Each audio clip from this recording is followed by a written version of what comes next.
Sud Radio, le débat de la semaine. Le débat de la semaine à la veille des célébrations russes de leur victoire contre l'Allemagne nazie pour le 9 mai sur la place Rouge. Vladimir Poutine s'apprête-t-il à poursuivre, à aggraver l'escalade contre l'Ukraine? C'est la question qu'on se pose avec nos deux invités. Carole Grimaud-Potter, bonjour à vous. Bonjour. Bienvenue à vous sur Sud Radio, spécialiste de la géopolitique de la Russie à l'Université de Montpellier. Vous êtes par ailleurs fondatrice du think tank CREER à Genève. Nous sommes également en direct sur Sud Radio avec Christian Macarian. Bonjour. Bonjour. Chroniqueur international au magazine Le Point, éditorialiste par ailleurs chez nos confrères de Radio Notre-Dame. Sud Radio, il est 9h08, le début du débat de la semaine. À quoi peut-on s'attendre comme discours de Vladimir Poutine demain? Carole Grimaud-Potter. Eh bien, on doit s'attendre à ce qu'il se passe habituellement le 9 mai, c'est-à-dire un discours qui tente de renforcer donc le soutien de la population autour de son gouvernement, autour de son président et de cette invasion. Ce n'est pas le mot invasion qu'ils utilisent, mais cette opération spéciale en Ukraine. Donc un discours pour renforcer donc le patriotisme, un patriotisme qui est installé dans le pays déjà depuis des années, renforcé par le pouvoir, avec une possibilité que Vladimir Poutine puisse considérer comme Kherson, par exemple, tout le sud de l'Ukraine, la prise du sud de l'Ukraine, et peut-être Mariupol, comme des victoires, ou bien en tout cas des réussites, des objectifs fixés avant l'invasion en Ukraine. Donc un jour marqué donc par la victoire, donc le jour de la victoire, qui serait certainement bien utilisé par le pouvoir en apportant finalement quelques réussites, quelques données positives sur cette soi-disant opération de dénazification. Voilà. Effectivement. Alors, on rappelle d'ailleurs la grande ville de Kherson, elle a été prise dès le début des combats, d'ailleurs très très tôt par les forces russes, juste après le 24 février, c'est dans le sud du pays. La ville de Mariupol est quasiment complètement tombée puisque les derniers civils ont été évacués des catacombes de l'usine Azovstal hier. Il ne reste que quelques candidats.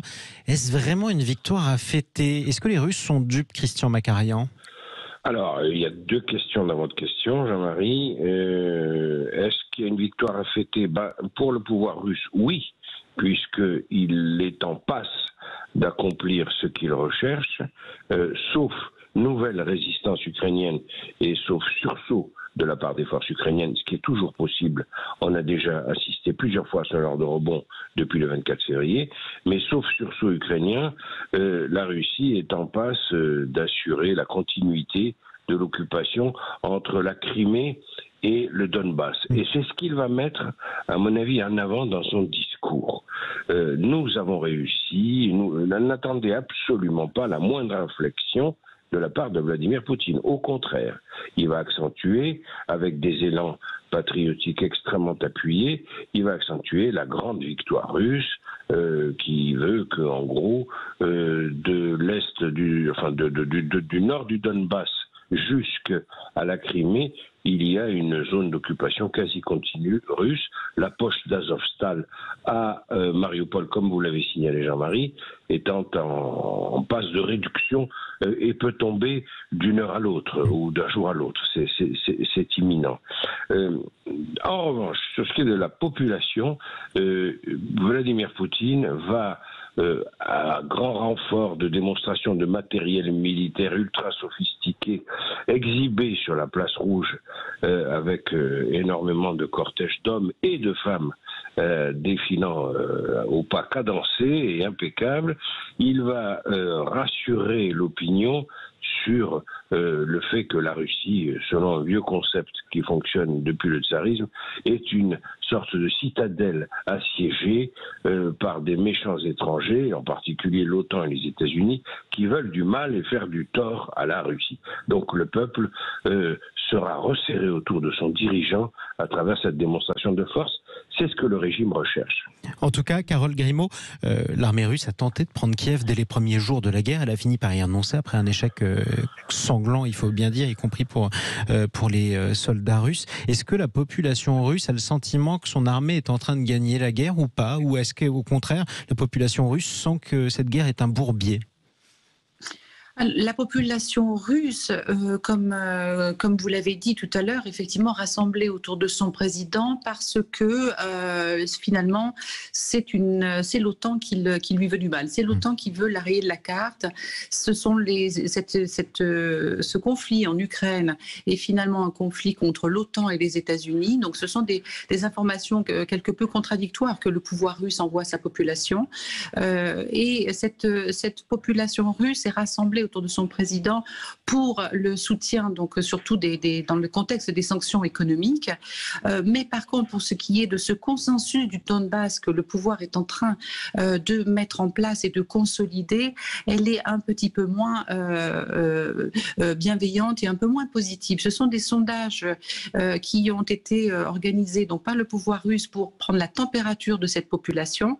Un pouvoir russe qui est très attentif justement au mécontentement qui pourrait monter dans la population. Donc deux sondages intéressants. Le premier au mois de mars qui relève que la jeune génération, les 18-29 ans, sont ceux qui sont les plus contre cette opération militaire. Ils étaient 39% à se prononcer contre au mois de mars. Au mois d'avril, 61% des Russes pensent que cette opération militaire n'est pas un facteur d'unité de la société russe. Donc ce sont des signes qui montrent que cette société est fracturée. Il y a du patriotisme, un patriotisme qui est bien ancré dans la population, mais il y a aussi des mécontents qui ne s'expriment pas. Donc voilà cette population-là, comme je vous le dis, qui est un peu de l'huile sur le feu pour le pouvoir. Donc une ligne de crête pour Vladimir Poutine, qui surveille cela de très près. Qui surveille l'opinion publique russe. Christian Makarian, quel est l'état des relations entre la Russie et la France, par exemple? L'Union européenne s'apprête à instaurer un embargo total sur le pétrole russe, avec une exception pour la Hongrie qui aura une dérogation du moins provisoire. Est-ce que pour Moscou, par exemple, Paris est exactement sur la même ligne que Washington et Londres? Moscou trouve que Paris est une capitale intéressante dans la mesure où Emmanuel Macron a choisi d'être un ton en dessous tout de même de la plupart de ses partenaires européens et au moins 2 ou 3 tons en dessous de ses partenaires d'Europe centrale et orientale. Par exemple, la Pologne. Souvenez-vous qu'avant le premier tour de la présidentielle, il y a eu un échange d'amabilité assez vif entre le Premier ministre polonais et Monsieur Macron. Le Polonais reprochant aux Français d'être justement trop mou par rapport à la Russie. Et Emmanuel Macron accusant le Premier ministre polonais d'être antisémite alors que lui-même a des membres de sa famille qui sont juifs. Christian Makarian. Oui, alors il en ressort que la France joue une partition assez délicate. On n'est pas sur la ligne des États-Unis qui ont, depuis en tout cas le carnage et les horreurs de Boutcha, ont changé de braquet. On fait changer le conflit de dimension en s'impliquant bien davantage. Et en dépensant plusieurs dizaines de milliards de dollars. Voilà, un train de dépenses absolument colossal en faveur de l'Ukraine. Mais on n'est pas non plus en retrait. Donc la France essaie de cultiver une petite différence dans la voie occidentale. Et elle ne peut le faire que si elle est en particulier complètement d'accord avec l'Allemagne. C'est le but de la visite demain du président Macron et de la rencontre avec le chancelier allemand Scholz. Mais il y a quand même beaucoup de choses qui se passent. Demain, le 9 mai, c'est aussi, tout le monde l'a oublié, absolument, la fête de l'Europe. La fête de la naissance de l'Europe. Et oui, c'est traditionnellement le 9 mai. Et si le 9 mai est un jour patriotique pour la Russie, ça devrait être un jour de fierté pour toutes les nations européennes au nom des réussites quand même de l'édification européenne. Et Emmanuel Macron va prononcer un discours à Strasbourg.